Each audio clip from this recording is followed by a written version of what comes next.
Let's see here. I've told this story once before, and I don't really remember how I told it then, so it's going to be a little different. Let's think about it. Starts in summer 1996. Really? All right.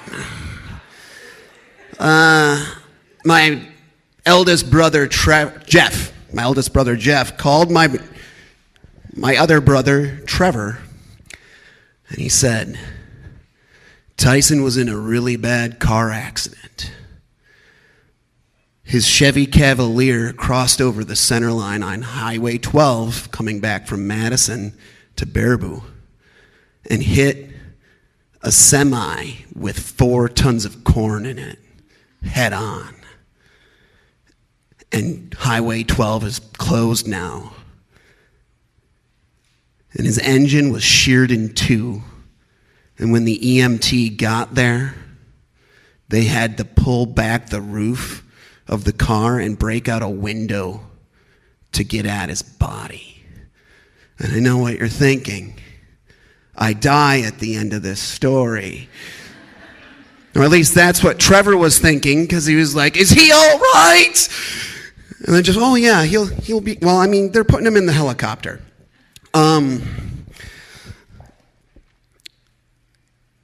I have about somewhere between 40 and 46 inches of scars on my body, and the crown jewel is right here. So, what happened was, I can balance on this leg, kind of.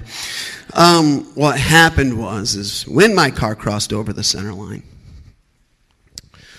it did this accordion thing, and it just kind of shrank.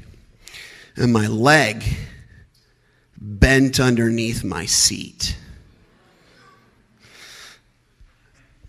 And anybody eat pudding in high school with those plastic spoons, and then you bend them, and then it snaps, and that middle part shoots out across the table at your friends? That's what happened to my leg. So I was in the car with my then girlfriend, who then became my fiance, who then became my wife, who then became my ex-wife.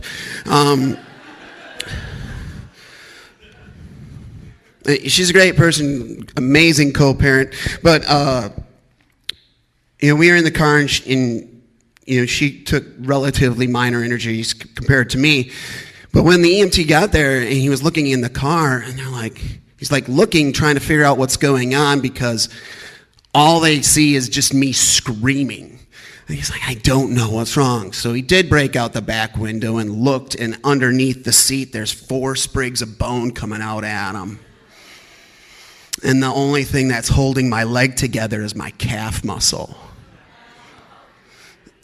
And there's that artery that's right there. And that one was fine. Had that not been fine, I probably wouldn't tell suicide jokes on stage. Anyways, I know I gotta get dark, I'm sorry. Anyways, so he looked at that and he's like, that's pretty bad. And then he looked around and he's like, we'll need that. So he picked up the piece of bone that was on the floorboard and he put that in his pocket.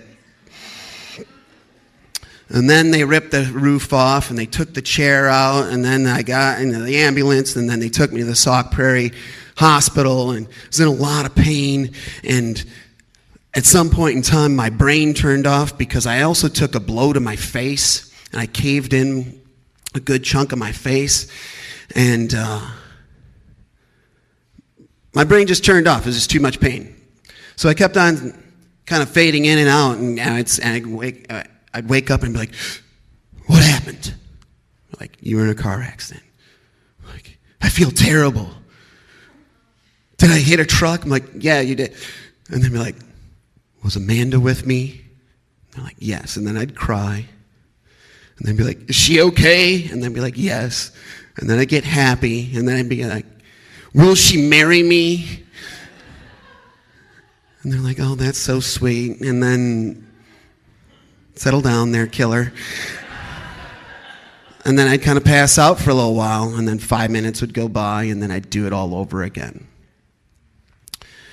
And I did that while they were putting me into the helicopter, and I'd never flown before, so that 5-minute cycle also included, can I look out the window because I've never flown before? I'm like, no, settle down. So I went to University Hospital, bone grafts, skin grafts, muscle grafts, lots of surgery, 2 weeks, wheelchair, bone, like all sorts of stuff. But over the first couple days, I noticed that my mom, when she was there, I mean, she was obviously very concerned, but she was also, people would be quiet with me in the room. And I was on a clicker of morphine, which is fantastic. Because whenever you're feeling uncomfortable or painful, you just go, you're like, awesome. And everything just fades away. Physical pain, emotional pain, any pain whatsoever. It's the best part about it. It's not like it gets you high. It just obliterates anything that's bad. I think that's why people really like opiates. But my mom was very hesitant. And it was like a couple days, and then she was like, because I'd taken a blow to the head, and they didn't know what my memory was like, and she was like, I want to know if you remember some things. I was like, and I had kind of a feeling what she was going to ask me about. She said, do you remember about Ryan? Because about a month before the car accident, my best friend had climbed a radio tower in Baraboo, Wisconsin, and fell off of it.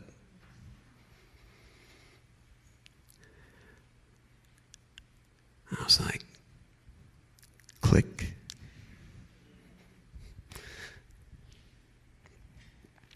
So when it comes to scars, I do have, 3.5 feet. But like, the one scar that I really kind of, pains me. I walk with a cane sometimes. I limp.